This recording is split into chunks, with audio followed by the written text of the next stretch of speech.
Dando continuidade então ao nosso seminário, nós vamos falar agora sobre a encarnação de seres extraterrestres entre nós. Então, para que a gente possa esclarecer tudo isso com clareza, nós vamos ter que fazer uma análise primária sobre nós mesmos. Tá ok? Então, quantas encarnações você já teve na Terra, você já viveu? Qual encarnação você está hoje, se você for contar nos dedos? Você está na 10ª? Na 20ª? Está na 4ª? Na 3ª? Na 2ª? Qual a encarnação que você está vivendo aqui?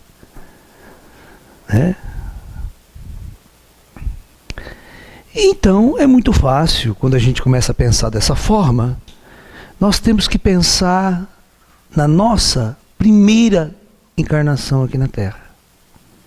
Não é verdade?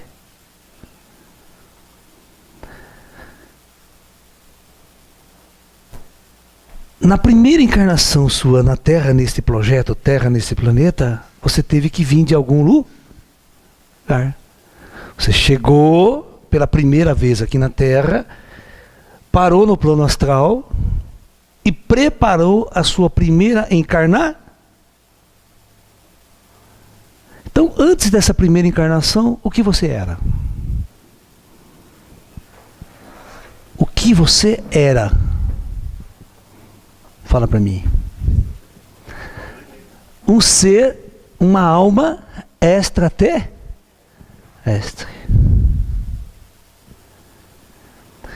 Então, quando você começa a pensar dentro desta visão de um projeto planetário, que as almas são transmigradas de projetos em projetos para viverem experiência no plano material,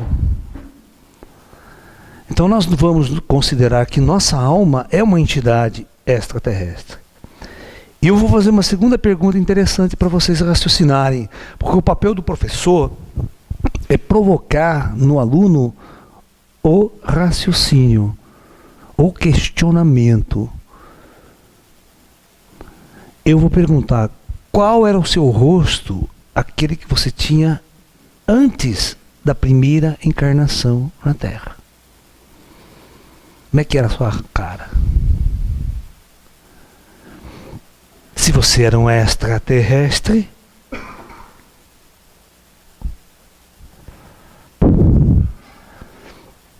que depois que eu assumi a primeira encarnação, aí quando eu parece que eu assumo a forma do meu corpo físico, né? Vou pro astral com aquela imagem que eu tive na última encarnação. Mas então, quando eu vim de fora de um outro mundo, de um outro sistema estelar, qual era meu rosto original? Então, devia ter lá no astral, tinha. Né? Então, nós já vamos começar a discutir essa nossa palestra de hoje, de agora, criando uma visão de que todos nós que estamos aqui vivendo uma experiência planetária com almas, somos extraterrestres. Ninguém se originou aqui nesse planeta. As nossas almas não são originárias aqui nesse planeta. Então esse é um upgrade muito grande para o catolicismo, que nunca acreditou em reencarnação. Acho que a alma é criada agora, na hora que você fecunda lá, a alma é criada junto com o corpo e tem vida eterna. O kardecismo, ele tem uma visão, vamos supor que nós somos almas que viemos reencarnando. E você tem visões mais primitivas ainda, que a gente veio do mineral, passou para o vegetal, depois passou para o animal, e do animal agora estamos no reino humano. Não funciona assim. Então, funciona desse jeito que eu acabei de falar para vocês. A alma humana é uma espécie que chega no planeta Terra há 40 mil anos atrás, só para as primeiras encarnações. A alma humana não existia aqui na Terra lá na pré-história. Lá na época dos dinossauros, 60 milhões de anos atrás. O planeta Terra não era um planeta, era um projeto planetário, mas para a Horda Dévica. A Horda humana ela vai chegar e usar o planeta em um determinado momento. Então nós viemos de fora, nós somos, por isso que não tem elo perdido entre essa raça e tudo que existia aqui no planeta. É algo que veio de fora e implantado lá de cima para baixo.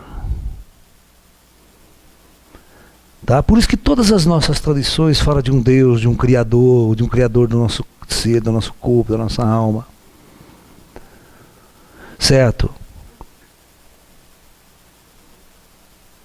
Então, este corpo foi projetado por essas inteligências para a nossa alma usar. Olha que interessante. Esse nosso corpo ele é feito de uma tecnologia tão avançada, mas tão avançada, mas tão avançada, que todos nós usamos esse corpo, mas ninguém sabe como é que ele funciona. Todos nós somos usuários de uma tecnologia avançadíssima, que é esse corpo, e nós não temos a mínima consciência de como ele funciona.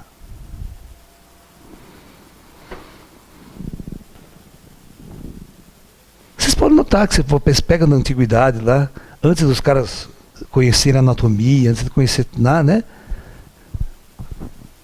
O corpo funcionava. Isso cheira o quê? Exatamente como o celular que vocês estão usando aí nas mãos de vocês. É uma máquina de alta tecnologia, mas vocês só são usuários. Eu digo que quebrar ninguém conserta, pode jogar fora. Eles não sabem como é que funciona. Então a gente é usuário. Eu tinha um professor da Unicamp, né, de informática, né, que a definição de computador dele era a seguinte: uma máquina criada por gênios para idiotas operarem. Esse corpo é isso aqui. Ele é uma máquina criada por inteligências avançadíssimas para almas primitivas e idiotas usarem, para viver uma experiência nessa densidade, para viver uma experiência na superfície desse planeta. Um corpo totalmente projetado para se autorreproduzir e adaptado ao ecossistema. Certo? Porque tem que se alimentar das coisas que estão aqui, respirar o ar daqui, o meio ambiente, adaptado ao meio ambiente. Então, nós já temos que partir desse princípio que toda alma que chega para viver uma experiência na Terra vem de fora. Então, em princípio fundamental, todos nós somos seres extraterrestres encarnados neste planeta para viver uma experiência para nossas consciências.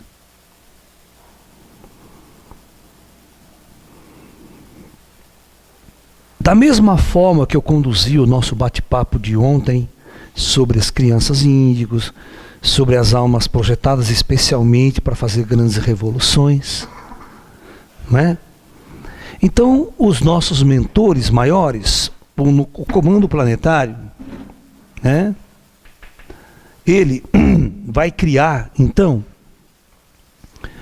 muitas maneiras de fazer com que este conhecimento superior chegue à superfície da Terra. E quando este comando vai preparar uma transição planetária, uma mudança radical nos cursos de uma civilização, aparecem N voluntários, ou seja, muitos voluntários para colaborar com esse projeto de transição. Então esses voluntários podem ser mestres ascensionados,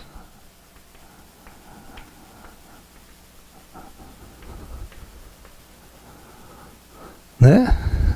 O que é um mestre ascensionado? Aquele que passou por dezenas, centenas de reencarnações aqui na Terra, cessou seu ciclo reencarnatório e passou a habitar somente os planos superiores. E esses indivíduos, então, ele está a serviço de toda uma organização estrutural no mundo espiritual. Eles podem se candidatar junto ao comando Astar como voluntário para descer e cumprir uma missão. Ok? Eles não precisariam descer. Mas quando descem, eles vão fazer toda a diferença, porque eles não vêm com resgate kármico. Eles não vêm com uma carga kármica. Vocês estão entendendo? Ele não é como a maioria das pessoas que estão aqui reencarnando e resgatando o karma. Estão na roda do karma, na roda de Sansara. Eles são missionários da luz. Ok? Eles vêm com abertura psíquica, vêm com conhecimento para fazer uma revolução. Eles vêm dialogando com os planos superiores. Eles vêm dentro de um projeto. E o assunto da aula de hoje, né? Extraterrestres voluntários para encarnar entre nós.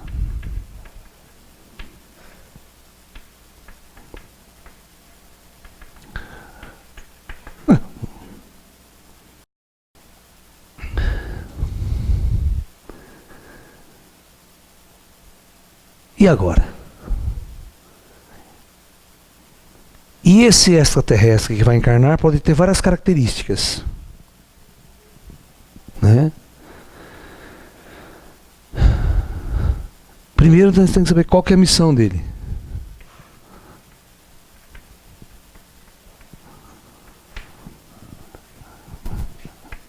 Geralmente ele vai ser um ser muito diferente de toda a estrutura aqui. Você quer ver um tipo de alma que é extraterrestre e encarna entre nós e é muito diferente de nós? O síndrome de Down. Os Down. Os Down é uma raça de espíritos extraterrestres que vieram de um planeta aquático, onde eles são seres aquáticos, estão encarnados em... Lá eles encarnavam em seres aquáticos, inteligentes, com um certo padrão de inteligência. E quando eles saíam e iam para o plano astral do planeta, né? Como almas, como espíritos, eles tinham um padrão de inteligência, um padrão comportamental. Então, o projeto Terra trouxe uma horda desses espíritos para cá, para encarnar aqui e conviver com a gente. Mas esse corpo não serve para ele. Tem que ter uma adaptação genética no cérebro e toda a estrutura. Por isso, o cromossomo a mais. Então, quando esses cromossomos são projetados pelos conselhos kármicos, que é o conselho kármico que projeta, né, se vai sair daquele jeito ou não. Não é uma probabilidade estatística apenas, não. Que o plano espiritual manipula essa genética. Eles manipulam essa genética e criam o corpo que eles querem. E a alma que eles vão enviar ali. Vocês estão entendendo? Mas veja assim... Agora, quando, então, o mongoloide, a gente usa a palavra, né, mongoloide, né, porque parece mongol, né? A cara dele, a expressão dele parece o chinês da Mongólia. Por isso que essa expressão mongoloide, tá? E não é nada pejorativo também. Eu não vejo nada pejorativo quando se chama de mongoloide, né? Porque, na verdade, a expressão ela vem dessa região, né, por causa disso. Então esses seres, vocês podem notar, eles são muito diferentes da gente. O padrão de consciência deles, você não tem um que seja ruim, eles são todos amorosos. Extremamente amorosos. Muito diferente de nós. Você quer ver? Uma vez eu vi, né, o pessoal pegar um grupo do Down para fazer ginástica, para fazer esporte. Certo? Presta atenção, aí vamos postar corrida. Corrida de 100 metros. Certo? Vamos lá, tal. Aí saiu o bando correndo. Um caiu, parou todo mundo. Um caiu, parou todo mundo. Veja se nós fazemos isso. Estou falando instintivamente. Porque ninguém falou para ele, ó, para ajudar seu companheiro. Se nós vai correr, o que nós faz? Nós passa a perna no outro, né? Passa a perna, filha da puta, cai. Quanto mais cair, melhor. Vocês entenderam o que eu estou falando? Mas essa experiência natural que eu observei, eu parei e falei, não é possível, essas pessoas não são seres iguais a nós. Eles não são iguais a nós. E eu fui investigar e aí o plano espiritual me revelou. Então eles vêm de uma classe de seres que já são alma grupal, eles já são muito, sabe, unidos, são muito integrados, eles se preocupam muito com o outro. Né? Eu tenho histórias para contar de mongoloide para vocês que é É fantástico.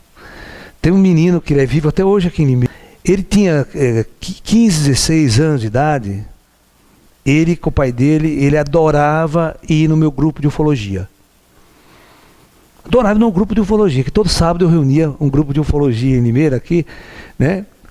Há muitos anos atrás, isso é coisa de 40 anos atrás, né? E ele não perdia uma palestra. E eu lembro um dia, olha, essa história é muito interessante. Eu tenho que contar para vocês entenderem os Grayzinhos, quem são eles. Nós fizemos uma reunião de meditação, depois que eu bato papo, dou palestra, a gente fazia uma meditação, sabe? Como a gente fez aqui, mas só que era na minha casa, na cidade aqui. E os Grayzinhos todos presentes, eles vinham também naquela época, tal, nos ajudar. E esse menino, no meio da meditação, ele falou em voz alta: Laércio! Ô Laércio! Eu falei: o que foi, né? Ah, fala para os seus amigos ET que a maior vontade da minha vida é andar de disco voador. Ah, a maior vontade de mim é andar de disco voador, eu quero andar de disco voador. Ah, tá bom, a gente fala assim. Assim, presta atenção, isso era um sábado à noite. Tá? Acabou a reunião, ele foi embora para a casa dele. Olha o que aconteceu nessa noite. O pai dele disse que ele dormia num quarto sozinho, ao lado do quarto da mãe. E o pai costuma deixar a porta aberta para ele ficar vigiando um pouco o filho se acontecer alguma coisa. Dá umas 4 horas da manhã, o pai acorda com uma luz intensa no quarto do filho, assim, uma luz forte no quarto do filho. O pai meio avermelhado, tá pegando fogo no quarto, alguma coisa esquisita. O pai corre pro quarto, quando entra ele está sentado na cama, assim. Beto, que foi, Beto? Ah, pai, os ETs vieram buscar eu para dar a volta de disco voador. Eu fui dar a volta de disco voador. Mas como assim, Beto? Não, eles vieram buscar eu fui dar a volta de disco voador. Eles são os amigos do Laércio lá. Ah, e agora eu vou lá na casa do Laércio falar para ele. Era 4 horas da manhã, ele queria ir em casa para falar para mim que os amigos, os ET tinham levado ele da volta de disco voador. Ele foi abduzido dentro do quarto dele, fisicamente, não é espiritualmente não, fisicamente. Aquela hora que o pai dele viu o cara, estavam trazendo ele de volta. Ó, 7 horas da manhã, ninguém dormiu mais na casa. Quando deu 7 horas da manhã, o pai dele falou: ninguém conseguia segurar o meu filho. Tive que levar ele para sua casa. Acordei eu 7 horas da manhã, no domingo. Laércio, o que foi? O que foi, Beto? O que foi? Eu até assustei, né? Que 7 horas da manhã acordando eu lá em casa. Não, eu vim falar para você que eu andei de disco voador. Olha só, que coisa linda, cara. É muito bonito, cara, é muito bonito. E ele é roqueiro, adora rock and roll, cara. A irmã dele, quando tem às vezes rock and roll no bar, que ele vai lá e fica na frente do palco, assim. Sabe, é uma figura, né, Ariel? A Ariel conheceu ele. A irmã dele também é uma gente boa. O pai já faleceu, a mãe dele ainda é viva, né? Para lembrar dessa história do Beto andar de disco voador. Então, o que eu quero dizer para vocês é que no nosso meio tem almas que são muito diferentes de nós. Se quer ver uma outra classe de espíritos que a gente não consegue entender, é o que a gente fala de autista. O autista mesmo, ele não está nesse mundo. Ele não está nesse mundo, certo? Ele está no mundo dele, no universo dele. E ele não é louco.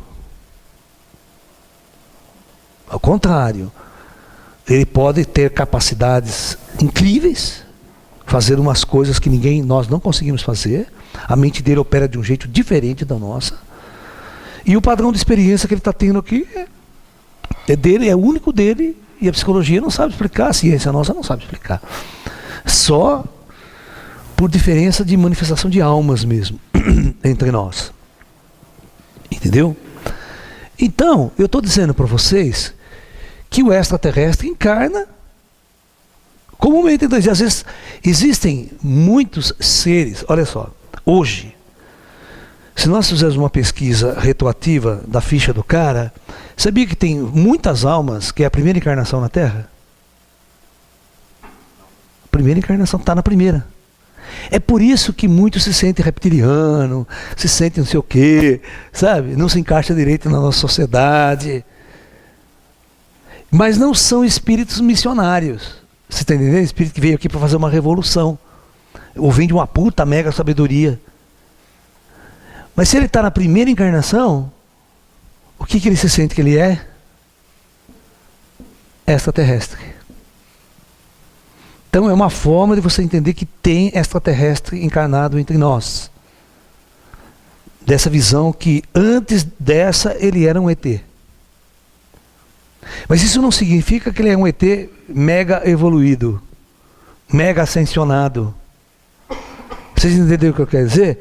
Ele vai parecer uma pessoa comum entre nós, com os hábitos, costumes, se adaptam entre nós, mas se sente diferente. Ele pode até se sentir meio esquisito, meio estranho, meio diferente.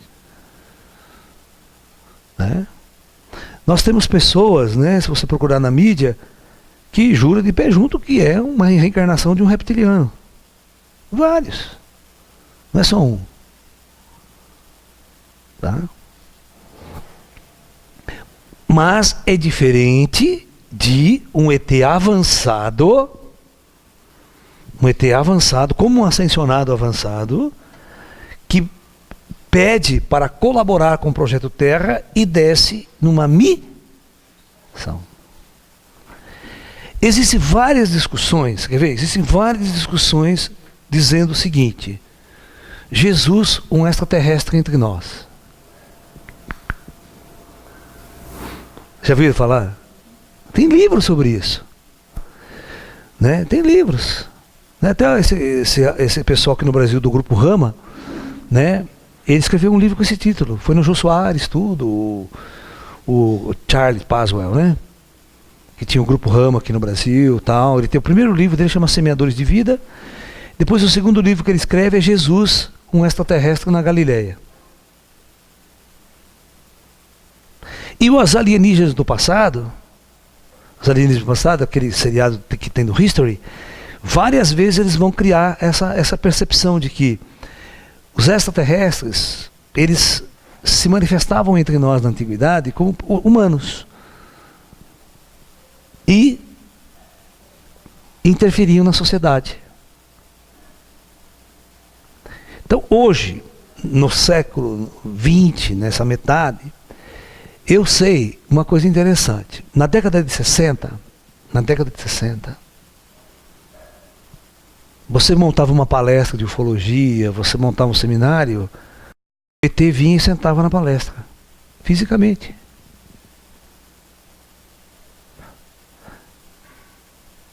Mas não era um ET no sentido assim, que encarnou aqui num corpo humano.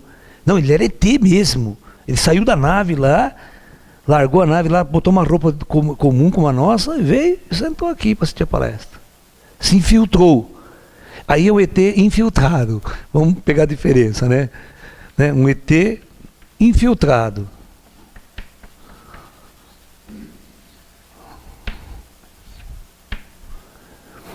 Tem uma história muito interessante que está na internet também, vocês podem assistir esse documentário, esse papo, que a embaixada, agora eu vou estar gravando, vocês me perdoem que eu não estou lembrando direito, eu vou falar coisas erradas, mas é uma embaixada de um país, eu já vou generalizar para mim não errar então. Não, é uma embaixada aqui na América Latina, ou não sei, se, por exemplo, se está na Colômbia, a embaixada do Equador, ou se do Equador a embaixada da Colômbia, mas um ET físico, entra nessa embaixada para conversar com o embaixador e fica um dia inteiro trocando ideias com o embaixador. E ele se dizendo um ET. E provando para os embaixadores que ele era um ET. Depois foi embora. Tchau. Mas não veio com nave. Não desceu uma nave assim, não. Ele apareceu, bateu na porta, som extraterrestre. Né? Se você perguntar para mim se é possível, claro que é, porque eu sei que os ETs podem operar fisicamente a hora que quiser aqui. E se misturam no nosso meio de uma certa forma que você não nota a diferença. Só se você for um bom vidente, aí você vê a aura deles e diz, isso, cara, não é daqui. Porque o bom vidente, ele vê, a aura do ser humano comum é muito comum. É muito comum, tem a corzinha, aquele brilhinho. Mas quando aparece o ET, a aura do cara é monstruosa. Você fala, pô, o que esse cara tá fazendo aqui? Quem é esse cara? Você tá entendendo? A vibração dele é muito forte. Tá? Vocês desconfiem de pessoas quase com 2 metros de altura. Você percebe que o cara meio alto, você já fala, opa. Se você não tem evidência, não tem essa percepção, já desconfia. E os caras são meio nórdico. Meio nórdico. Baixinho você não liga. Baixinho é coisa de baiano. Mas não liga. Baixinho invocado, né? Aquele baixinho invocado. Né? Baixinho é da turma dos Grayzinho. Mas o mais engraçado, cara, o mais engraçado é que um dos baixinhos que conversa comigo, quando ele começou a conversar comigo, ele veio com um sotaque de baiano. Mas com um sotaque de baiano, eu começava a olhar para ele falando comigo, mas escuta aqui, você aprendeu português aonde?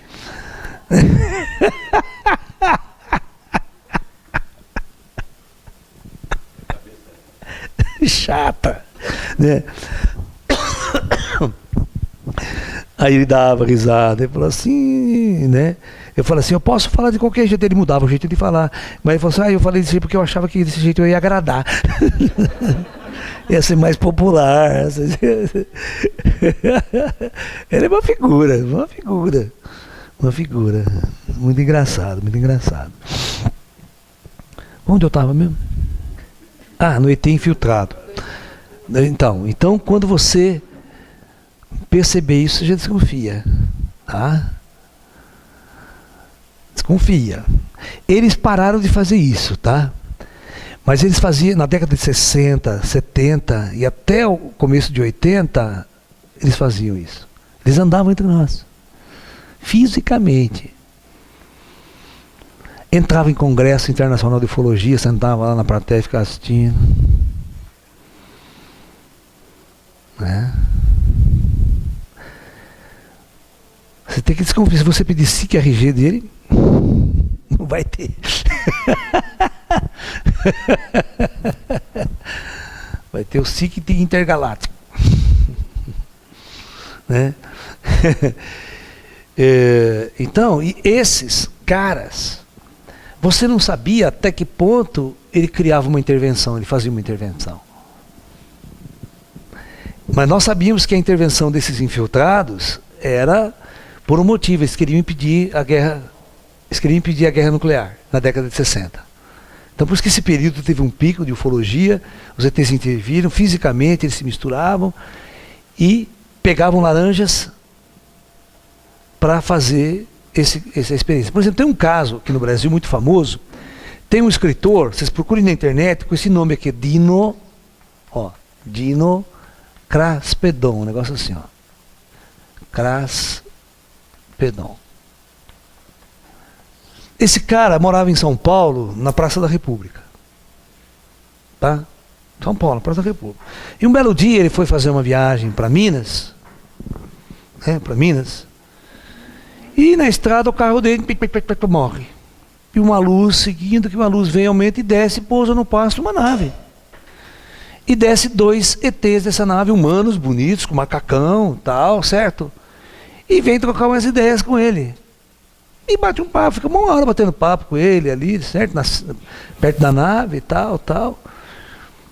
Pegou o endereço, falou, onde você mora lá em São Paulo? Ah, moro em tal lugar, pegou o endereço e tal. Ah, mora, eu vou lá visitar você e tal. O cara, né, achou que... Os ETs subiram na nave e foram embora. 2 meses depois, um sábado à tarde, era 2 horas da tarde, ele falou, toca a campainha da casa dele, ele vai lá, é os 2 ET. São Paulo, em São Paulo, fisicamente. Claro, eles são físicos, são seres físicos, eles vieram fisicamente, não era espírito. Diz que entrou, diz que tomou café, passou a tarde inteira, ele fazendo 1 milhão de perguntas para o ET, e dessa tarde de perguntas e respostas é o livro. Ele tem um livro. de ufologia. Só que esse Dino Caspedão é pseudônimo. Esse rapaz já faleceu. Mas o livro dele acho que está de graça na internet para você baixar. Ele vai contar a história. Para vocês entenderem como os ETs faziam contatos físicos. E se misturavam entre nós. Andava na praça, andava na cidade. Quem sabia o que era ET? Você chega lá naquelas ruas de São Paulo, menino andando, o que é? Será que todo mundo tem RG? Sim, é daqui? Mas a diferença que vocês podem notar é que eles são muito bonitos. Eles vão já chamar atenção pela beleza e pela altura, pelo porte dos caras. Isso eles não conseguem disfarçar. Eles dão uma ajeitada no olho, dão uma ajeitada tudo, dão uma ajeitada na maquiagem, tal, cabelo, tal, roupa igual a nós. E se infiltra. Tá? Se você estudar, tem um documentário na internet muito interessante sobre um cara nos Estados Unidos chamado George Adamski. Um contatado. Certo? Vocês vão assistir a história dele e vocês vão ver como que ele era o cara que levava todas as mensagens dos ETs para o governo americano. Diretamente para o governo americano. Tá? Era o laranja dos ETs. Os ETs davam contato, dava material para levar para o governo americano. Porque os ETs nunca entraram em contato direto com o governo americano. Eles não podiam fazer isso. Então eles pegavam laranja, davam contato, treinavam aquele cara. E ó, fora agora você é o nosso porta-voz. Você vai lá e leva essa mensagem, você leva esse material.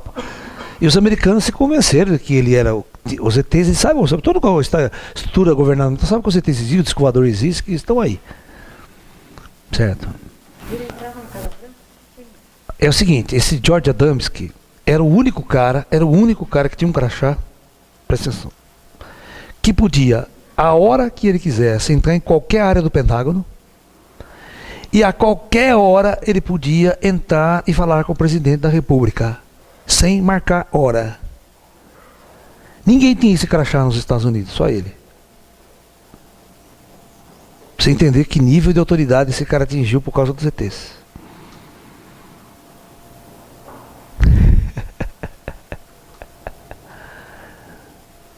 Se os ETs falassem, ó, leva isso aqui pro presidente, acabou.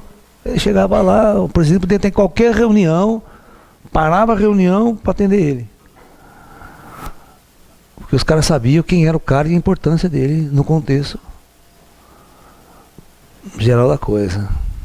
E o Kennedy foi um dos caras que recebia esse cara.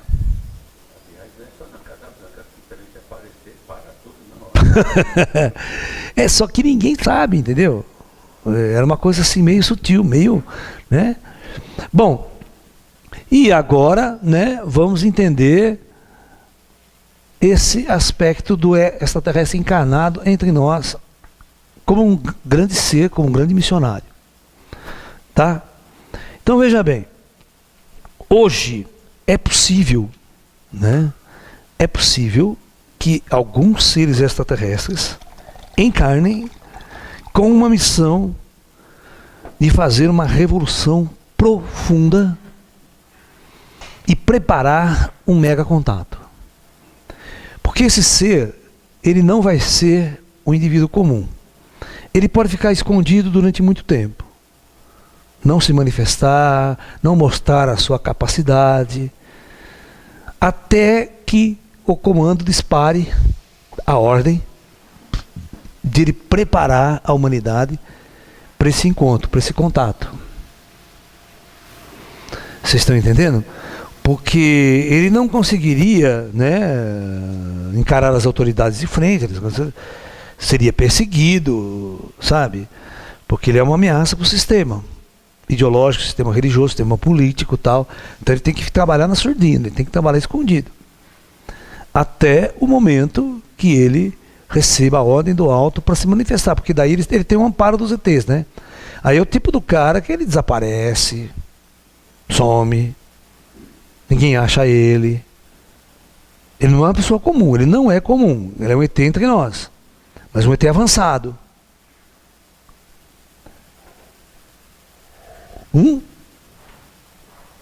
Porque tem ET entre nós, primitivo, encarnado. Falo para vocês, né? O que eu falei do Down, falei do coisa. Não são indivíduos que vão fazer uma diferença na sociedade. São seres extraterrestres encarnados entre nós, mas que não faz essa grande diferença. Esses não, esses são seres conscientes de uma consciência avançada. Que eles sabem operar na hora certa, no lugar certo, no momento certo. Tá? Para vocês terem uma ideia como que esses ETs podem operar de uma forma que vocês nem têm noção, né? Por exemplo, esse grande paranormal aqui de Pouso Alegre chamado Thomas Green Morton, né? O General Showa estudou muito ele. O próprio General Showa, com a equipe dele, com o grupo de ufologia dele, estudou o Thomas. Thomas morava em Três Corações na época. Aí perto de São Tomé, para quem já foi no São Tomé, sabe que tem que passar em Três Corações para subir, né? E o general conta essa história, presta atenção. Isso o general contando numa palestra, né, para nós todos, essa história do Thomas. Diz que o grupo dele veio de Brasília e o Thomas marcou com ele que ia levá-los para ver disco voador. Ok?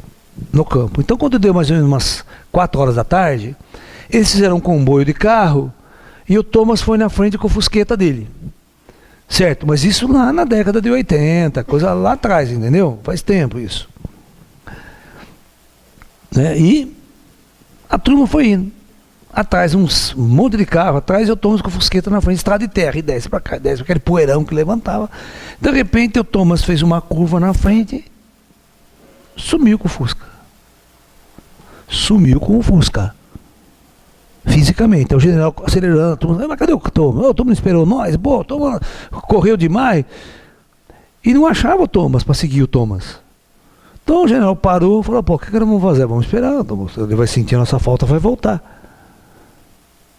Não voltava. Esperou mais de 1 hora, o Thomas não voltou. Estava começando a escurecer. O general falou, vamos voltar, vamos lá para casa do Thomas. Aconteceu alguma coisa. Chegaram na casa do Thomas, a mulher dele estava lá, escuta aqui, o Thomas, aconteceu isso, o Thomas sumiu. O Thomas ligou? Não, ninguém ligou até agora. Dá uma meia hora, o telefone toca. O Thomas não tem falado, general, Thomas, o que aconteceu? Pô, você largou nós lá, Não, general, aconteceu um fenômeno. Mas que fenômeno, Thomas? Não, eu estou aqui em Brasília. Presta atenção, eu estou aqui em Brasília. Mas como você está em Brasília, rapaz? Como você foi para Brasília? Não, os ETs me transportaram. Eu estou aqui com o Fusca, na frente do Congresso Nacional, que eu estou estacionado aqui.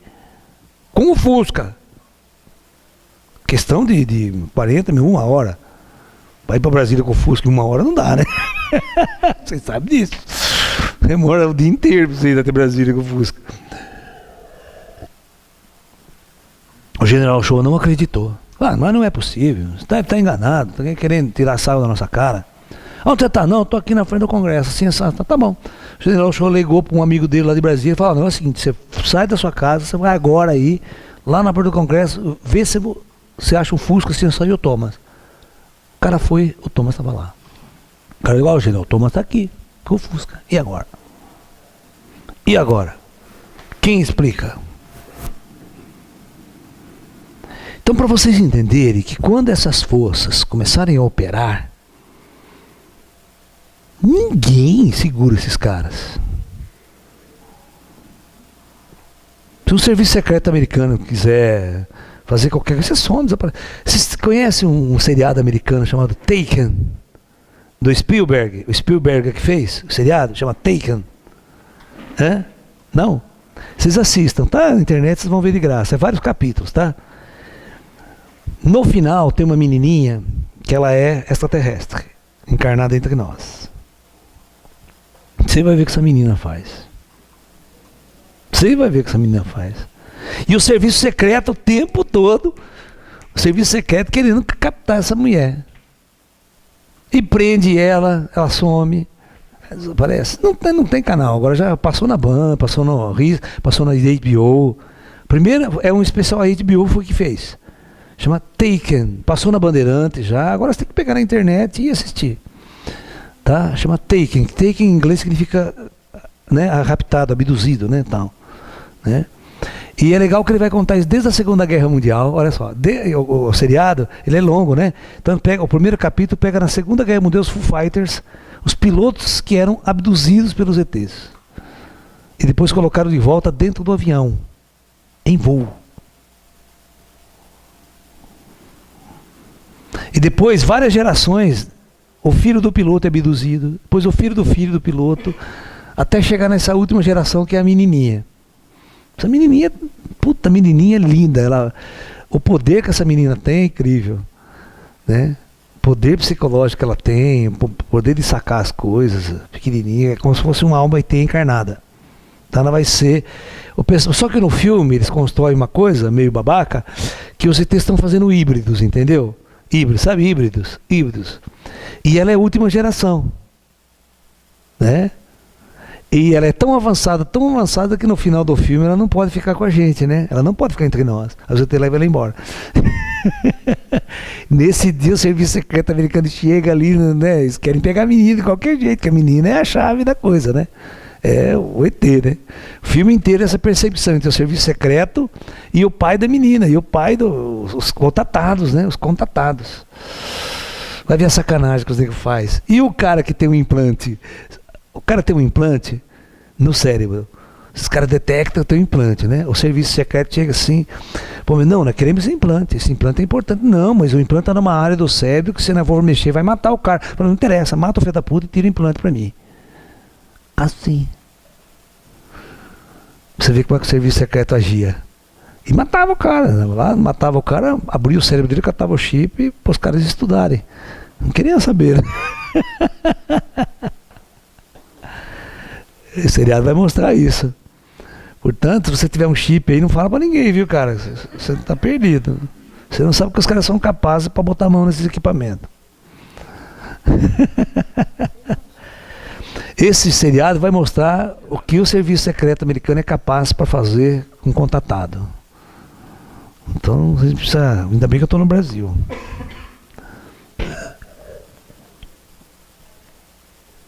Né? Então, nós temos que entender que é possível, sim, é possível que existam espíritos avançados extraterrestres encarnados para cumprir uma missão específica, só que eles não vão aparecer na mídia. Ok? Eles vão fazer esse trabalho deles sorrateiro, sutil, até um determinado momento onde se o comando der a ordem, aí eles vêm à tona. Só que vai ser o tipo de ser, um tipo de médium, um tipo de ser que vai fazer fenômeno, vai derrubar a ciência de ponta cabeça. Certo? É um ser que você é igual na Enterprise. Você está aqui, se vem o serviço secreto do cara, ele desaparece, ele some.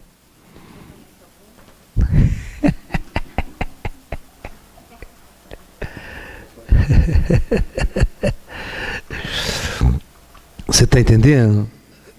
Tá? Existe, tá? Só que a gente não pode nem tocar no assunto por enquanto. E apontar, é aquele, isso não pode existir. Vocês vão perceber pela obra desses caras. A obra deles vai refletir exatamente quem vocês podem desconfiar que são. Vocês estão entendendo? Mas serão seres muito poderosos, completamente diferentes. A hora que eles abrirem o jogo mesmo, tanto no discurso quanto na capacidade operacional e de manipular forças e energia. Não é uma pessoa comum. Ele veio preparado para fazer esse embate. Tá ok? Não seria como um Jesus lá atrás, que os caras pegam, crucifica e bota na cruz. Não. Completamente diferente. Né? Até existe uma frase de Jesus muito interessante, que quando ele fala da volta de Jesus, né? Ele coloca muito bem que na primeira vez ele veio como um cordeiro. O que é um cordeiro? Deixou ser domado, dominado e oferecido. Agora, na próxima vinda, ele coloca, tem essa discussão na Bíblia, né, que ele não virá como cordeiro.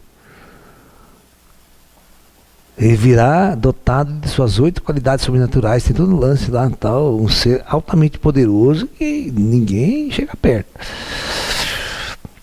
Seria uma outra, né, visão de uma manifestação avatárica que não é, né, um ser poderosíssimo, que fará coisas, fará milagres, fará situações que mostrará para a humanidade que ali não é um ser comum que está ali. Talvez nessa porta da Era da Luz, esses indivíduos poderão se manifestar mostrando um poder inimaginável para todos nós. Rompendo com a ciência, rompendo com as religiões, e esses indivíduos não poderão ser manipulados por nenhum meio político, ideológico ou de poder. Eles não podem ser caçados, eles não podem ser calados. Você não pode dar um tiro no cara e calar o cara, entendeu? Como você faz com John Lennon, como você faz com... Eles não serão pessoas desse tipo. São pessoas imortais. E isso eu acho que está sendo preparado. Eu tenho certeza que essas coisas estão sendo preparadas. Né? E tem um outro aspecto também, que não seria uma encarnação propriamente dita. Desde criança, aquela coisa desde criança. Eles simplesmente podem... A Bíblia, o Apocalipse, ninguém presta atenção nesse detalhe. O Apocalipse, se você ler ele com detalhes, eu tenho certeza que nenhum de vocês leu o Apocalipse aqui, ou estudou o Apocalipse da Bíblia. Né? O Apocalipse da Bíblia fala da aparição, antes da chegada de Jesus, da aparição de 2 caras. Hã? Você estudou isso? Não? Os crentes às vezes até sabem. 2 caras, mas que serão 2 anjos, eles falam de 2 anjos enviados, mas que farão milagres inimagináveis. Farão assim a humanidade se curvar. Só que é o seguinte, por algum motivo alguém mata eles, mata os 2, ok? E eles, quando eles estão no leito de morte sendo velados, porque eles ficariam muito famosos, eles ressuscitam na frente de todo mundo e voltam à tona, deixando o mundo completamente perplexo da ressurreição dos 2. Quem seriam esses 2? Que antecederia o juízo final.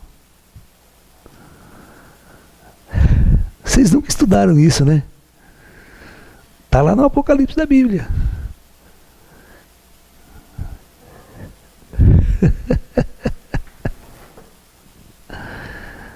Oi? Pode funcionar no Google.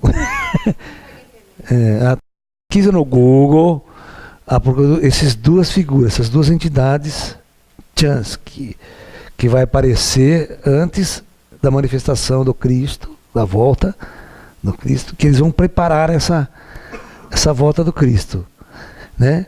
E o que eles farão? Serão seres poderosíssimos, tão poderosos que nem a morte consegue detê-los, né? Então, eu lendo isso, eu percebi nisso, eu sei, esses caras existem. Você pode ter um ser, e outra, ninguém sabe, na Bíblia está escrito, ninguém sabe de onde eles vêm, quem eles são. Eles aparecem de uma hora para outra. Então isso pode gerar um ET materializado. Um ET materializado que é morto, lembra que eu falei para você? Mas como eles têm a capacidade de materializar e ficar entre nós, ele se materializa, arruma um corpo e anda entre nós. Só que ele é um cara consciente de que ele está morto. Então quem pode matar um cara desse? Quem pode controlar um indivíduo desse na nossa sociedade? Então esse cara vai falar o que quer, fazer os fenômenos que quer, mostrar para a humanidade um monte de coisa, e a hora que ele começar a incomodar demais, forças vão tentar destruí-lo. E não vão conseguir. como é que você pode matar alguém que já está morto? Quando você foca por este ângulo de discussão. Como eu posso matar alguém que já está morto? Eu creio que a hora que nós sofremos uma mudança, nós tivemos neste ponto que a lei do karma começa a deixar de existir e a era da luz começar a entrar, que não exista um apocalipse, que não existe uma guerra, que não existe um desastre, a gente consegue superar essa questão da guerra nuclear, não realizar a guerra e não realizar porque a guerra seria seguida de um desastre geológico, então a gente evitaria esse cataclisma. Então o plano astral tem que ter um jeito de fazer mudança. Então a mudança seria desse jeito. Viriam caras que iriam se manifestar e iam fazer uma revolução profunda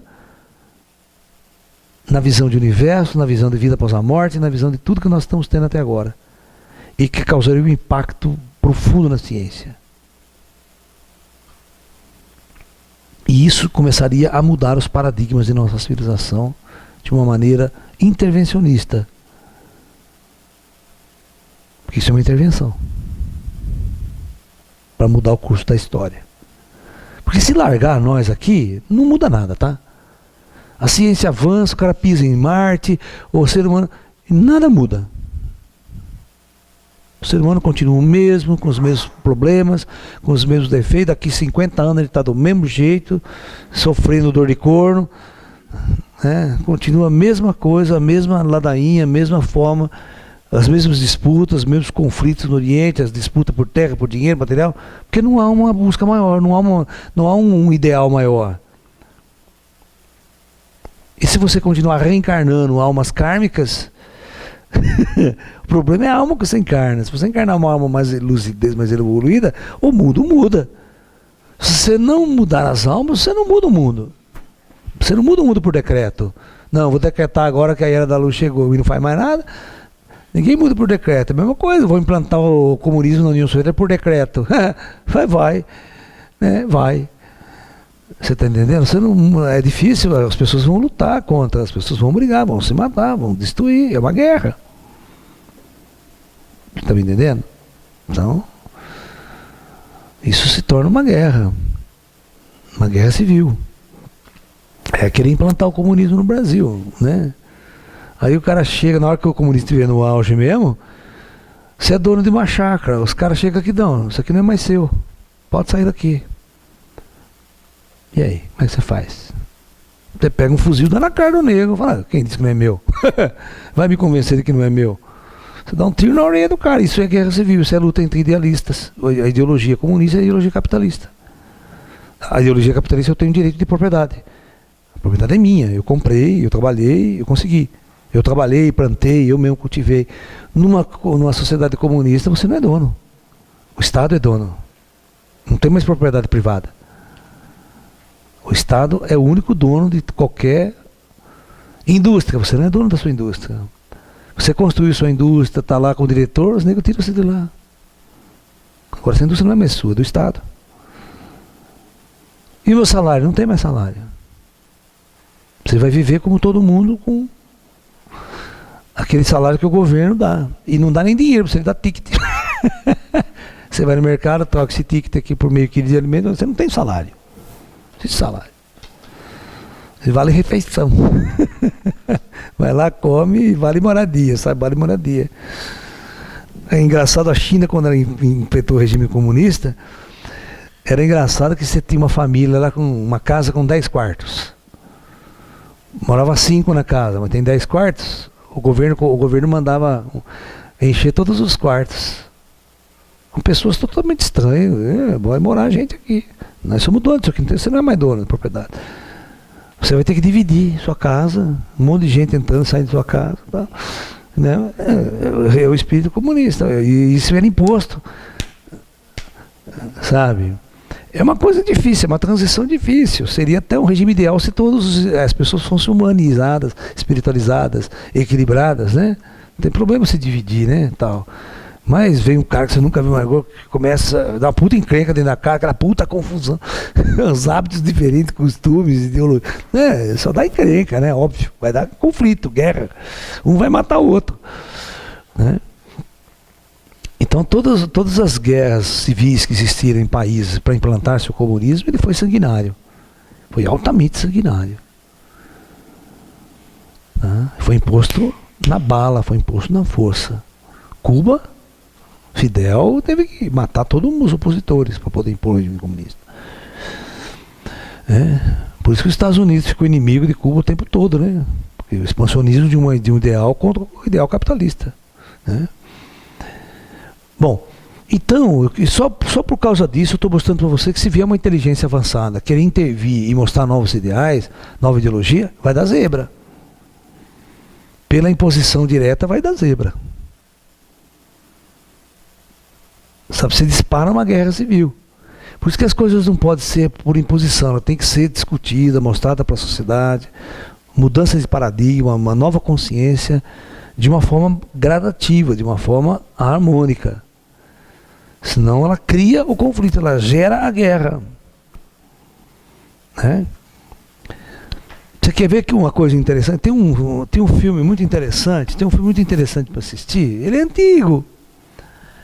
Na verdade era um seriado. Deixa eu lembrar mais ou menos como é que é esse seriado, campanha. Bom, vou resumir para vocês.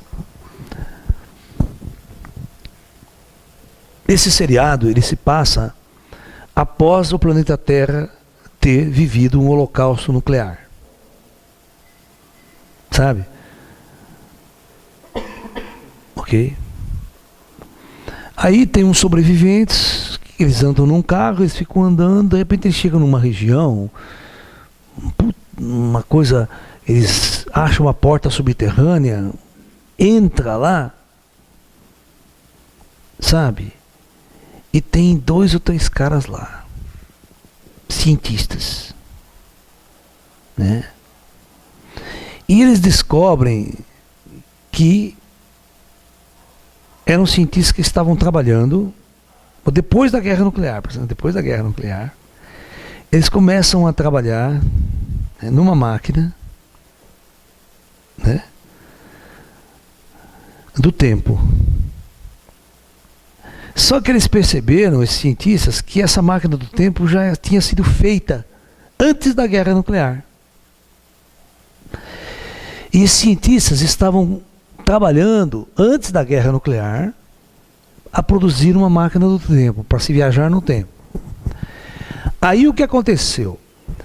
À medida de que o planeta começou a entrar numa tensão muito grande, uma tensão entre Rússia e Estados Unidos, e o mundo estava prestes a uma guerra nuclear, os cientistas não tinham terminado a máquina de direito ainda, eles arriscaram, falaram, não, nós temos que fazer o seguinte, nós temos que acionar a nossa máquina agora, porque não vai dar tempo, a guerra nuclear está acontecendo, nós vamos ter que fazer o seguinte, nós vamos para o futuro, nós vamos fazer uma viagem para o futuro para ver o que causou a guerra nuclear. Aí nós volta para evitar a guerra. Sabendo o que causou, a gente vai procurar evitar. Vocês entenderam ou não? O bom da coisa. Por que eu estou contando essa história? Porque tem a ver com uma intervenção superior extraterrestre. Se ela acontecer, vai dar zebra. Nesse ponto. Aí, os caras vão lá pra frente e os cientistas daqui ficam esperando, né? Os caras voltar para trazer. Só que, quando eles chegam lá no futuro, né? A máquina estava toda arrebentada. Eles demoraram muito tempo para mandar a mensagem de volta. Então, eles não conseguiam voltar. Então, o que eles fizeram? Eles mandaram um vídeo. Eles mandaram uma máquina, uma fita de vídeo, eles gravando, falando o que tinha acontecido.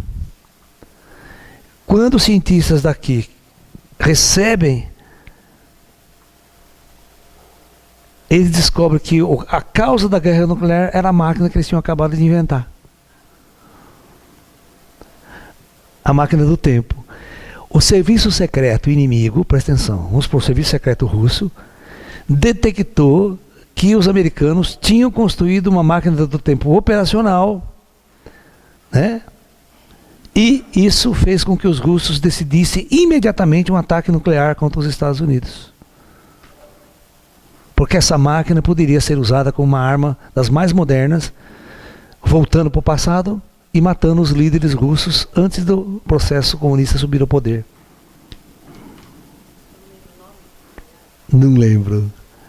Mas, então, qual é o moral dessa história? Se eu construir algo para solucionar, eu posso ser a causa da destruição. Entendeu? Então vamos supor. Por isso eu estou dizendo para vocês que uma mudança radical, se os ETs ou descem com as naves, ou isso que eu estou falando para vocês, se seres poderosos começarem a fazer fenômenos, começarem a fazer coisas incríveis, é um impacto, é um confronto. E esse confronto pode ser combatido pela igreja, combatido por outros ideologias. Porque vamos convencer o Bispo Macedo, vamos convencer esses caras de que eles estão errados. Vamos convencer o Papa de que Deus que ele tem é completamente furada. O medo é essa nova ideologia que esses caras irão trazer. Não só política, mas uma ideologia, e a humanidade segue, né? Você sabe que os caras viram fanática, né? Você mostrou poder, vai todo mundo atrás de você. Você cria uma terceira corrente ideológica religiosa no mundo, o ET vira o santo, vira o avatar da nova era, virou a reencarnação de Jesus, Jesus voltando e tal. Entendeu? Então, como esses seres, a discussão é como esses seres poderiam atuar, né? Como eles iriam atuar? Se tem ETs encarnados entre nós, o que eles fazem? Como eles fazem? Então, eu digo para vocês uma coisa. Tem seres encarnados entre nós. Só que vocês não vão saber quem eles são.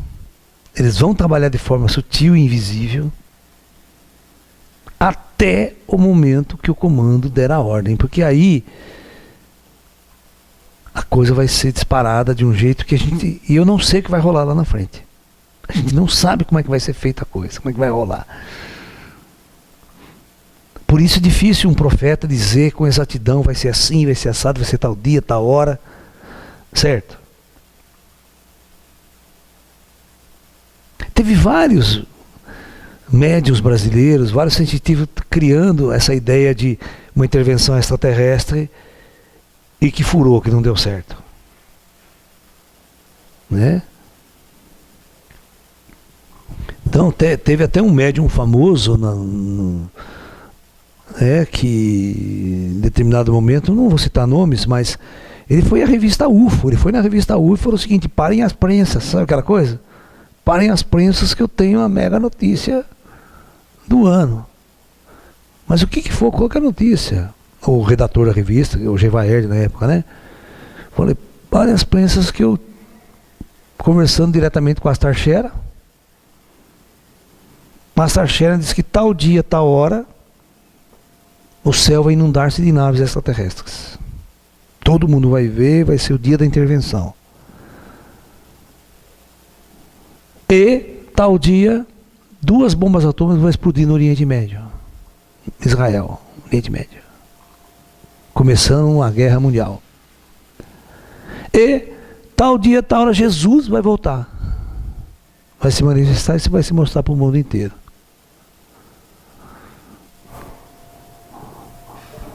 O Gevaerd, que é um cara descolado nessa questão, ele falou assim: olha, você é um cara famoso, tá? Eu vou publicar essa entrevista que você está dando para mim, mas eu não vou assinar embaixo. Você vai ser responsável, eu sou apenas um redator de uma revista. Como você é um cara conhecido, é um cara ouvido, eu vou publicar essa entrevista sua. Mas eu já vou de antemão dizer que eu não assino embaixo. Ok? A responsabilidade é sua. Tá bom. Bom. Só que essa previsão dele, esse artigo, foi 5 meses antes da previsão dele. Chegou no dia, nós ficamos todos esperando, né? O Brasil inteiro, os ufólogos, e aí? Alguém viu algum disco voador aí na sua cidade? Era a internet, era direto. Se alguém viu aí, não. Aquele dia passou, nenhuma invasão de Astar Shera. Aí 2 dias seguintes, era as bombas atômicas lá. Não explodiu nada. E estamos esperando Jesus voltar até hoje. Então, é meio sucinto você ficar achando que algum vidente, algum paranormal vai dar com exatidão certos dados. Entendeu? Porque falar aqui, essa discussão nossa, extraterrestre entre nós, então tem todas as características que eu disse. Dependendo do ET, ele pode ser um zero à esquerda. Né? Pode ser tão ruim quanto nós, né? O espírito ET, mas o espírito ET, né? Denso pra cacete, que nem nós. E se a gente falar então dessas entidades avançadas, a ação deles não pode ser desse jeito que a gente está querendo. Uma ação de confronto, uma ação de um puta paranormal, fazendo milagres, fazendo coisas incríveis. Vai, não é uma questão de talvez surgir a guerra, mas vai causar um conflito. Isso aí seria, a gente chama de confronto. E esses ETs que estão operando entre nós, eles estão preparando o terreno, segurando as pontas, mas de uma forma invisível, de uma forma a não ser perceptível. Isso mostra que eles são seres poderosos, eles atuam de forma invisível. Tá? E vai fazendo a diferença. Vai trazendo informações para as pessoas, vai mostrando, vai discutindo, papapá. Entendeu? Eu não sou, não adianta olhar para mim que não tem nada a ver, tá? Eu não sou nenhum ET encarnado, nada disso, sou uma pessoa totalmente comum, já tiro esse da esquerda, hein? Pelo amor de Deus, tá? Sou o Lala, o MC Lala. Daqui pra frente, né? Nós vamos lançar o nosso funkão aí no mercado. É. Olha, já faz parte da música, né? Vai entrar no funk do Apocalipse.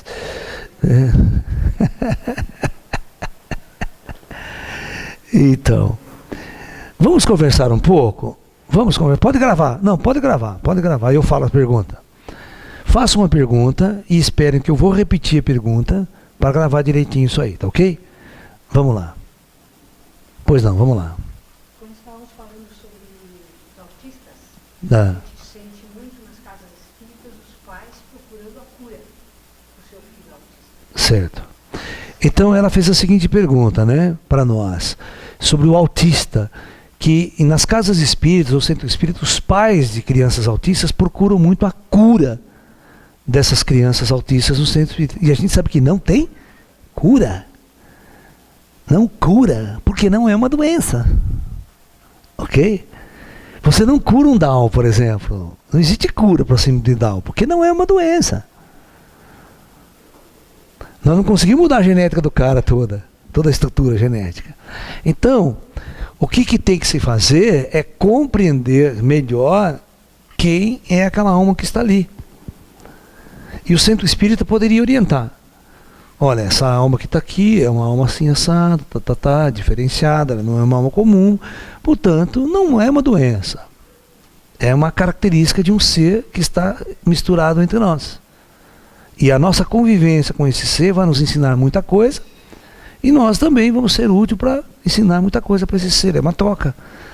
O Down também, a convivência com o Down, às vezes é um presente você ter um Down, cara, na sua família. Porque ele muda toda a característica, ele vai crescendo, ele é uma criança amorosa, tal, ele não é igual às outras pessoas. Mas para você que está ali convivendo com a criança, é um negócio absurdo. Né? E as pessoas chegam a essa conclusão, que aquela criança vira um presente divino, ela é uma coisa, é um anjo, é uma pessoa muito diferenciada. Porque eles têm um amor, eles têm um carinho, sabe, diferenciado, aquilo que eu falei para vocês, eles não têm o mesmo espírito nosso de competição, o mesmo espírito de gente ruim. Você não vê um Down ruim, você não vê um Down fazendo bobagem no sentido da palavra, né? Então, interessante a pergunta, boa pergunta, né? Oi. Vamos mudar um pouco mais filosófica. Vamos lá. Nós somos realmente seres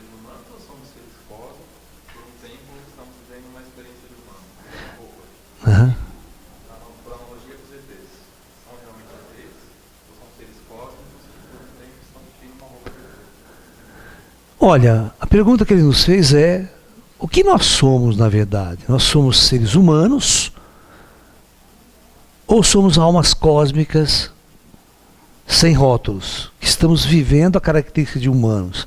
E os próprios extraterrestres, o que eles são, na verdade? Né? Eles são extraterrestres ou são seres cósmicos vivendo uma característica que a gente encara como extraterrestre? Essa questão filosófica ela é interessante, ela é importante, né? Porque, na verdade, o que nós somos? Eu vou contar uma experiência, então, com os ETs grandão de 2,5 metros de altura. Ok? Nós tínhamos um trabalho de cura em São Paulo, quando eu tinha um espaço em São Paulo, no Brooklyn, e toda quarta-feira nós tínhamos um círculo de luz, que nós realizávamos um trabalho de cura que esses irmãos das estrelas pediu para que a gente criasse. Então, veja bem, o círculo de luz tinha 12 cadeiras, né? E por vez entrava 12 pessoas. E no meio desse círculo tinha um foco de luz azul e os ETs grandão operavam com uma máquina ali. Eles sempre vinham em 2. Os greyzinhos, eles trabalhavam aqui embaixo. As pessoas entravam, ficavam todas sentadas, né?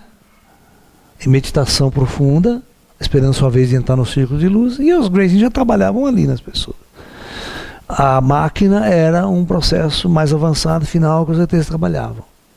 Então a história era a seguinte, presta atenção. Então, durante vários meses, sempre aqueles 2 se apresentavam como os técnicos, como os trabalhadores da máquina. Conversava com eles, interagia com eles. Eles eram morenos, cabelos curtos, bem curtinhos, olhos compridos, um macacão esverdeado, tal, pá. Né? Conheci o nome dos 2, lidando com os 2 o tempo todo. Aí um belo dia, vem um moreno e um loiro, cabelo comprido, tal, diferente. Né? Eu falei, opa, quem que é você que eu não conheço? Ele fez isso de propósito.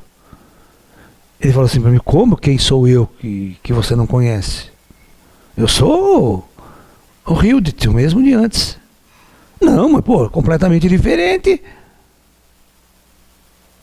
Ele falou assim, por que eu tenho que ser o mesmo todos os dias, ter a mesma aparência, a mesma afeição? Se eu posso mudar a minha aparência e ser aquilo que eu quero.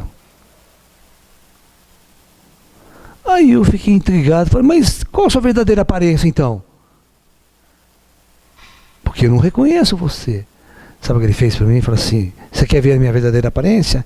Ele enfiou a mão na cara assim, fez assim, ó. Quando ele abriu, passou a mão, veio um facho de luz intenso assim sobre mim assim. E ele passou a mão de novo, voltou ao rosto antigo dele.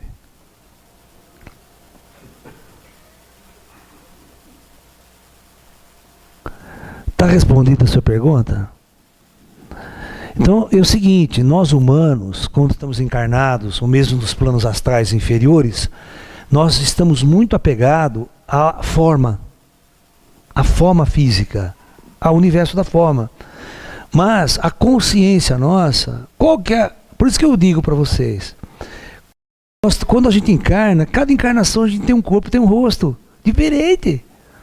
Não é verdade? Se eu encarnar como negro, se eu encarnar como japonês, se eu encarnar como, sabe? Então qual que é a minha aparência verdadeira? Real? Nenhuma delas, né? E até quando eu fiz aquela pergunta, né? Sua primeira encarnação na Terra, qual era o seu rosto que você tinha antes da primeira?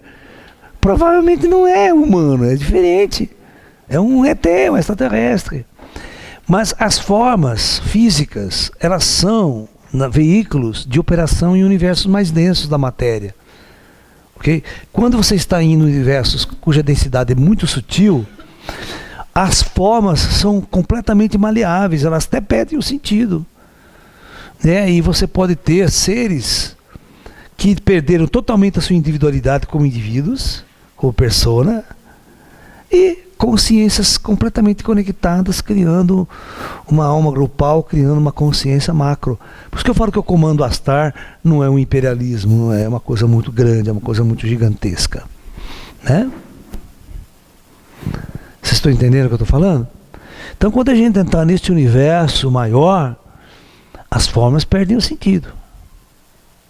Porque a gente nunca vai saber qual é o nosso verdadeiro rosto. Qual é o nosso verdadeiro rosto? Nossa verdadeira imagem. Não, essa aqui é aquela... É igual do Thundercats, né? Essa forma decadente de Mumra.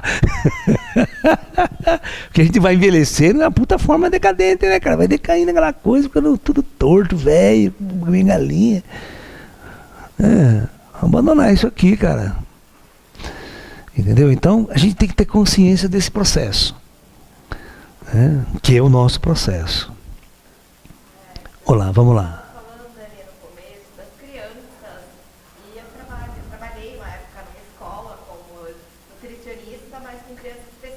Crianças especiais, tá? É uma escola integrativa, já crianças especiais, crianças normais, entre aspas, né? Diga-se assim. E nós tínhamos um menino que ele não tinha sido classificado com nada, só que foi indicado para a escola por conta do psicólogo, porque o menino ninguém entendia o menino com 5 anos. Certo. E ele chegou na escola e falou que ele ia se matar, porque ninguém entendia ele, já que diziam que ele era louco, ele ia se matar porque ele não era deste planeta. E a mãe quase surtou, porque ela disse assim, como ele não é desse planeta, tive um alien.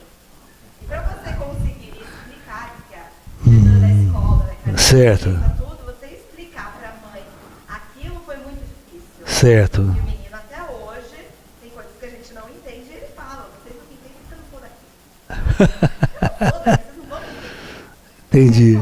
Entendi. Então, ela está colocando para a gente que ela trabalhou numa escola, né, de pessoas especiais, de alunos especiais, mas que convivia com gente normal, né? E ela colocou para a gente que tinha uma criança de 5 anos de idade, né, que ninguém conseguia entender e ele não se entendia. Ele falava que ele ia se matar porque ele não era desse mundo, né? Porque ele era de outro planeta, que ele não se encaixava, não se habitava, nada. E convencer a mãe, convencer as pessoas dessa visão do menino seria muito difícil, né? Então, o que a gente pode tirar dessa própria experiência sua, né? É exatamente que tem almas muito, e quando ela é criança, ela está muito conectada com ela não está tão adaptada ao nosso mundo, a criança. A criança, ela traz os resquícios da vida anterior. E se ele trouxer o resquício da vida anterior dele, que é ET mesmo, né? Que não faz parte desse mundo, não se encaixa em nada. Então, se torna realmente difícil, se torna realmente complexo. Está entendendo? E é óbvio, nós temos uma sociedade que não está preparada para entender isso. A mãe não vai entender, a mãe teve um alien, teve. Surtou, né? Mas aí você poderia explicar para a mãe apenas uma coisa muito simples. Olha, você pariu o corpo. Todas as mães só têm um objetivo, criar corpos biológicos para a alma utilizar. E essa alma que vai utilizar é que vai fazer diferença. Ela pode ser uma alma comum, humana, da encarnação, pode ser uma alma nova, vinda pela primeira encarnação na Terra. Essa discussão nós estamos fazendo. Então esse espírito não vai se adaptar tão fácil aqui. Ele vai ter toda uma nuance de não adaptação, não entender aquelas coisas nesse mundo, não ser aceitável para ele. Tem um caso famoso desse tipo, que está na internet, surtou a internet pra caramba durante muito tempo. Aquele menino Boriska na Rússia. Já ouviram o menino Boriska na Rússia? Quem nunca viu? Levanta a mão. Quem não conhece essa história do Boriska? Vocês não conhecem o Boriska? Não! Então vocês vão entrar na internet, vocês vão clicar aqui, Boriska, o menino de Marte. Então, esse menino é um menino russo, hoje ele está com 18 anos, já deve estar. Mas, desde os 4 anos de idade, esse moleque falava que ele não era desse mundo e que ele viveu em Marte. Só que para ele vivia em Marte e falava da socialização dele, falava como era o mundo dele, falava como era a cidade, super avançada, uma super tecnologia e tal. Certo? Só que aí começa a haver uma discordância muito grande, porque a gente sabe que Marte é um planeta morto hoje, a gente mandou sondas em Marte, a gente sabe que Marte é um planeta morto, sabe que Marte não tem nada. Morto para nossa matéria. Não, mas o lance... Então, se houver uma organização, tá, vamos dizer, existe uma cidade astral em Marte. Ó, aí eu pergunto, quem mora nessa cidade astral em Marte morreu aonde? Vocês têm, sabe? Então nós temos muitas discussões. Inclusive esse mês passado, uns 2, 3 meses atrás, os meus alunos me mandaram, presta atenção, me mandaram um vídeo feito pela FEB, Federação Espírita Brasileira. Tá ok? Presta atenção. Vocês podem assistir. Eles fizeram uma animação sobre uma psicografia de Chico Xavier de 1940, que está num livro do Chico Xavier chamado Novas Mensagens.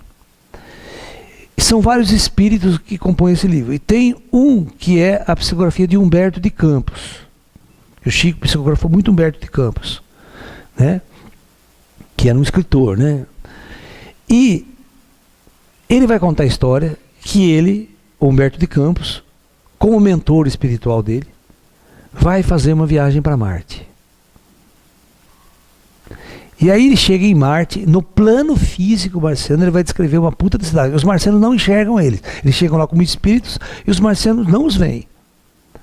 E ele vai descrever uma puta de uma cidade, uma sociedade avançada, e vai falar sobre Marte, e mostra isso, mostra os lagos, mostra os... Certo? Alright? Aí, as pessoas começam a me questionar, mas Laércio, tem alguma coisa errada aí. Por que a FEB fez isso? Se hoje a gente sabe que Marte é um planeta totalmente morto há milhões de anos.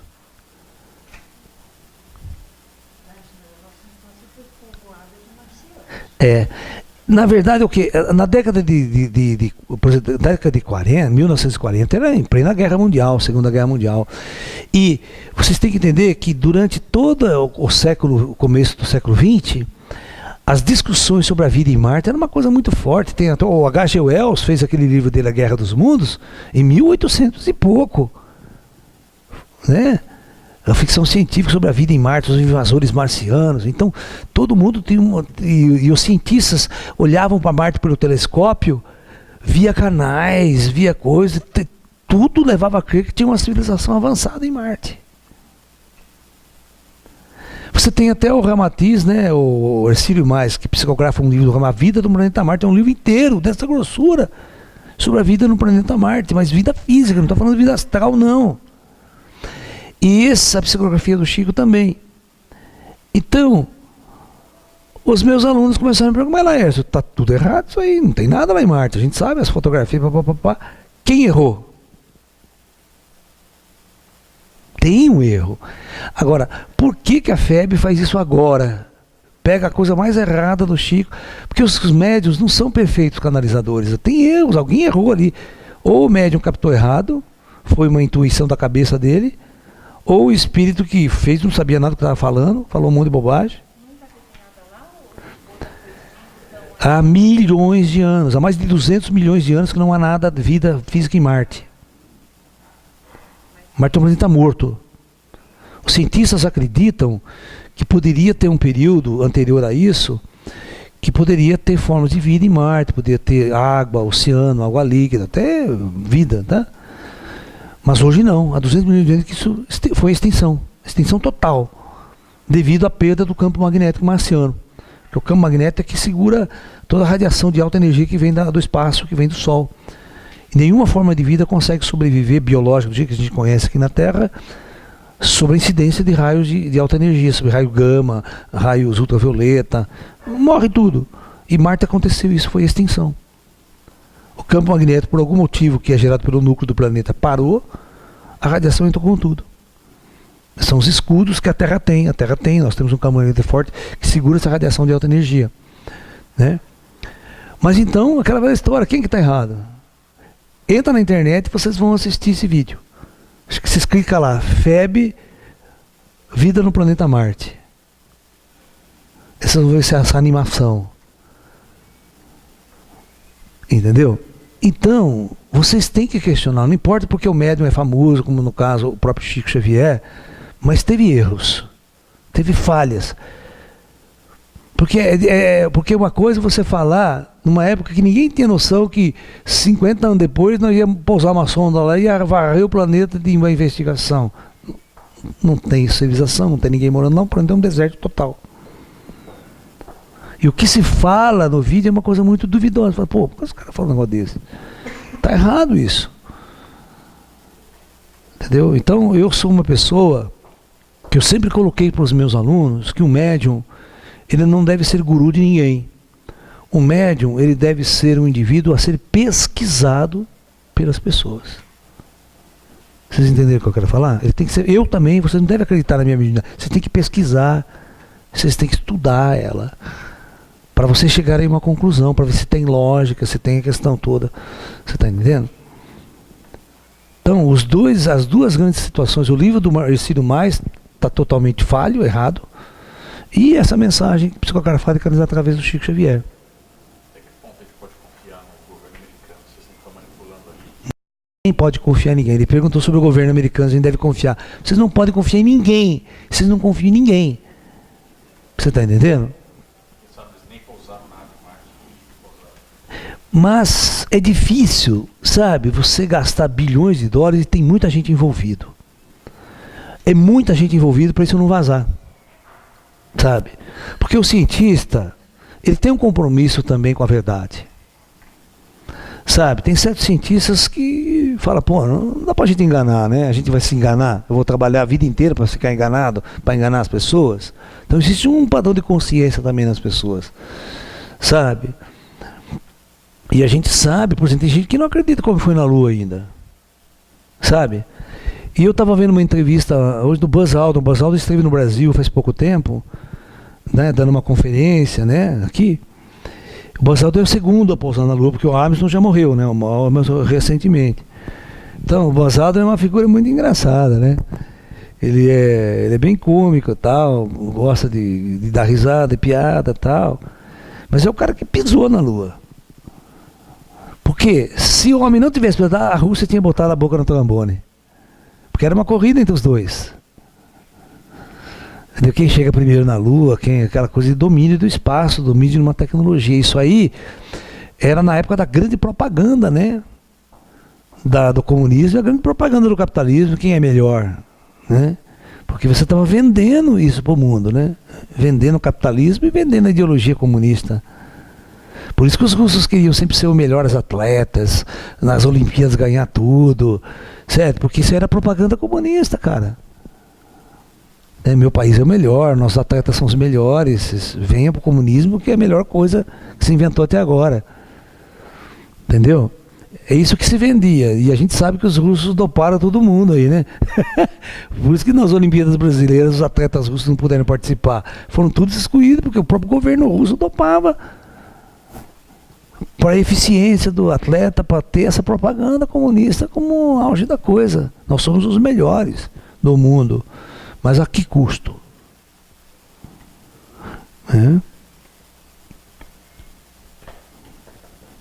Entendeu? Então essas coisas acontecem, essas histórias acontecem. E aí? More questions? Aham. Existe a possibilidade, mesmo sendo uma alma de lugar diferente, uma constituição diferente, vamos falar aqui de valores, existe, como a gente, não digo retroceder, mas, por exemplo, o pai e a mãe acaba tentando proteger, acaba desenvolvendo alguns, por exemplo, eu falo que eu tenho uma pessoa assim, longe de julgar, né, mas analisando, você percebe que ele é muito carinhoso, né? Faz amizade muito fácil de gente abraçar, mas ao mesmo tempo eu vejo que essa criança está com uma série de problemas, que não é mais criança, né? Você está entrando na fase adulta, mas é muito violento, Agressivo. extremamente agressivo. Aham. Olhando o pai, a forma de proteger, não pode deixar fazer isso com você, não pode deixar tirar sarro de você. Você acha que com o Sim. estragar ou não vai... Consegue estragar, sim. Porque ele está vivendo uma interação com a nossa sociedade. Então, a pergunta dele é que ele tem um amigo, né, com Down, e que tem sérios problemas de comportamento, tal, devido ao pai, Claro, todos nós estamos numa convivência, e pegamos vícios nessa convivência. Né? O meio ambiente forma a nossa personalidade também.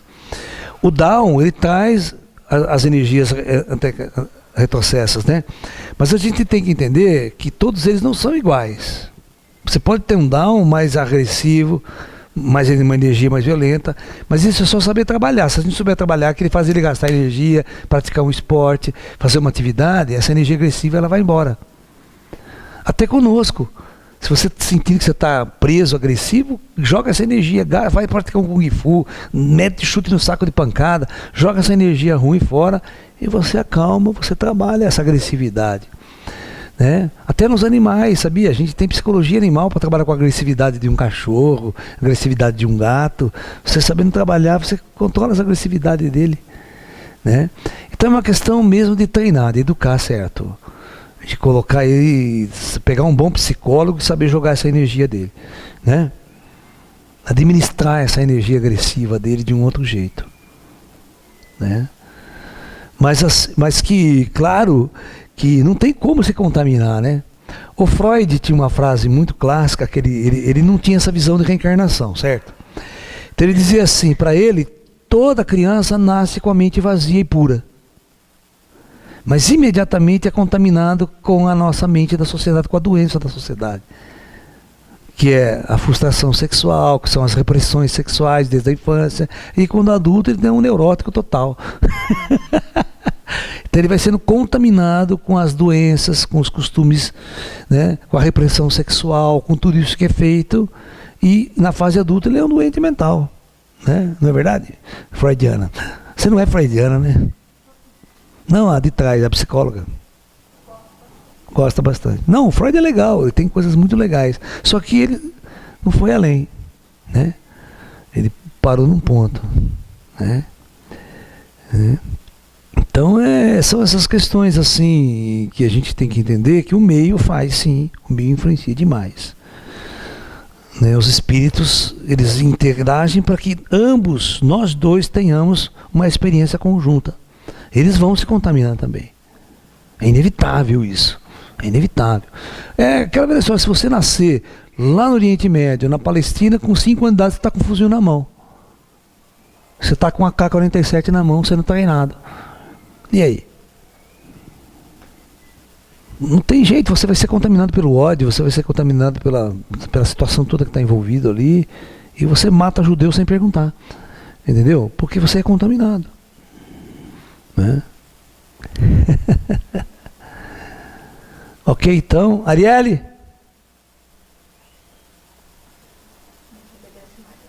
Vamos fechar a palestra?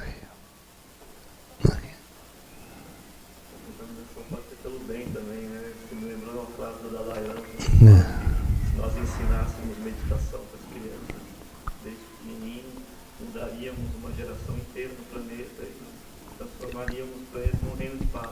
Com certeza, com certeza. O que ele está dizendo é que o Dalai Lama nos disse, né, que se a gente ensinasse meditação para as crianças, as próximas gerações seriam gerações mais equilibradas, mais harmônicas, mais de paz, né?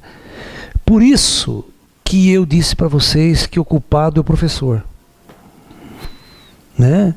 O mal do planeta, toda essa discordância, o mal é o professor. O professor é o culpado, porque todos os professores ensinam você a ser androide, eles androidizam você. Eles programam você para ser robô numa sociedade de consumo. Mas eles não ensinam o principal, que é a humanidade.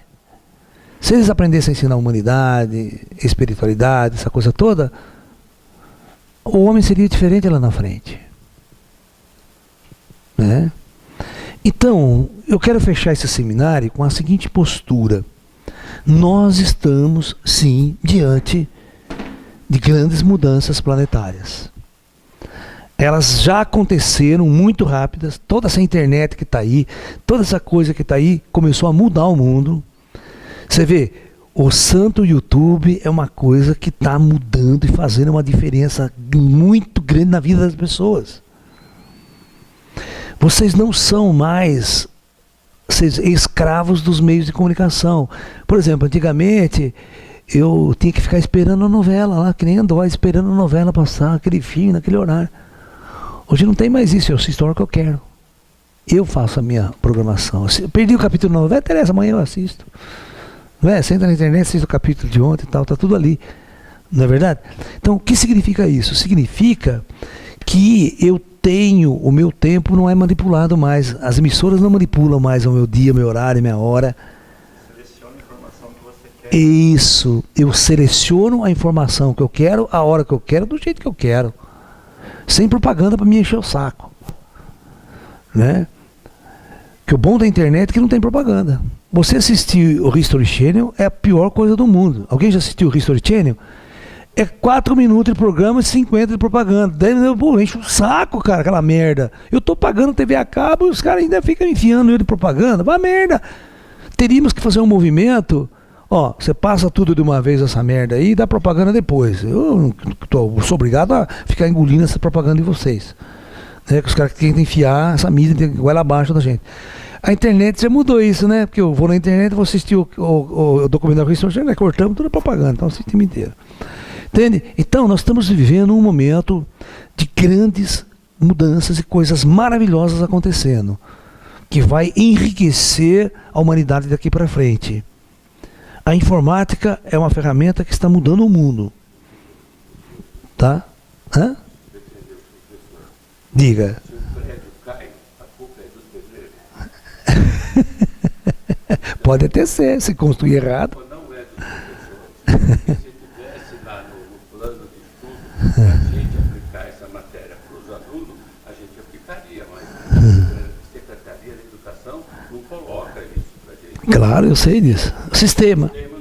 Sistema, não cai na FUVEST. Entendeu? Então, na verdade, nós temos que entender que nós estamos dentro de um mundo e nós somos os precursores da nova era. Então, todos vocês que estão aqui são responsáveis para criar núcleos de estudos, núcleos de debate, núcleos de informação, onde vocês vão criar essa semente que está brotando. Essa é a chave do negócio. Não fique esperando o governo, não. Nós somos os agentes da mudança, nós somos os agentes da transformação. É a gente que vai fazer a diferença. A gente sempre fala, né? Seja primeiro você a transformação que você quer ver no mundo. Faça ela em você primeiro, depois a gente vai criar esses núcleos, vai criar essa mudança. Vamos conviver com pessoas que estão criando essa mudança, ok? Então é isso, gente. Namastê, muita paz e muita luz e até um próximo encontro.